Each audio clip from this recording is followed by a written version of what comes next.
1. 기시다, 중 시진핑과도 통화. 외교순위 더 밀린 한국. 기시다 후미오 일본 신임 총리가 지난 8일 시진핑 중국 국가주석과도 통화했다. 지난 4일 취임 이후 5일 조 바이든 미국 대통령과 스콧 모리슨 호주 총리, 7일 블라디미르 푸틴 러시아 대통령, 8일 나렌드라 모디 인도 총리와 중국 정상까지 인사를 마쳤다. 하지만 일본과 가장 인접한 한국의 문재인 대통령과는 아무런 교신을 하지 않았다. 청와대가 기시다 총리 취임 당일에 축하 메시지를 보내고 한일 정상회담 의지를 내비쳤지만 수일이 지나도록 무반응으로 일관하고 있는 것이다. 지난 8일 중국 관영 중앙TV, NHK 등 양국 언론은 중일 두 정상이 이날 오후 4시 30분부터 약 30분 가량 통화하며 경제, 안보, 인권 등 다양한 현안에 대해 이야기를 나눴다고 보도했다. 이날 두 정상은 새로운 시대의 요구에 부합하는 관계를 만들어야 하는데 뜻을 같이 했다. 시 주석은 중국과 일본은 가까운 이웃이라며 어진 것을 가까이 하고 이웃과 잘 지내는 것은 나라의 보배라는 성어가 있다고 말했다. 기시다 총리도 양국의 경제 협력과 민간 교류를 강화하는 한편 기후변화나 코로나19 등 문제에서 긴밀히 협력하자고 밝혔다. 하지만 안보, 인권 등 이슈를 놓고는 신경전을 벌였다. 기시다 총리는 중국 선박의 센카쿠 열도 접근, 홍콩, 신장 위구르 등의 인권 침해 등을 언급했다.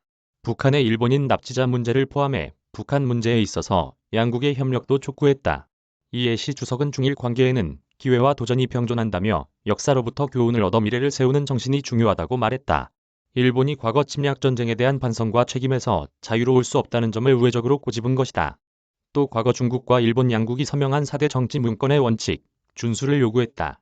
중일 4대 정치 문건은 1972년 수교 당시 중일 공동성명 1978년 중일평화우호 조약 1998년 중일평화와 발전의 우호협력 동반자 관계 수립 노력을 위한 공동선언 2008년 중일 전략적 호혜관계 전면 추진에 관한 공동성명 등을 말한다.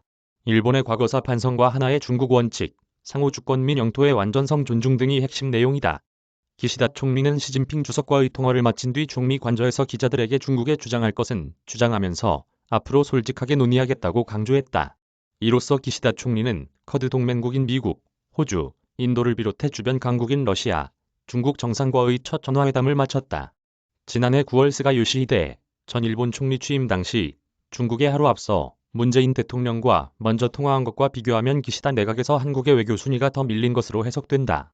한편 기시다 총리는 지난 8일 첫 국정연설에서도 한국에 대한 언급은 단 2문장뿐이었다.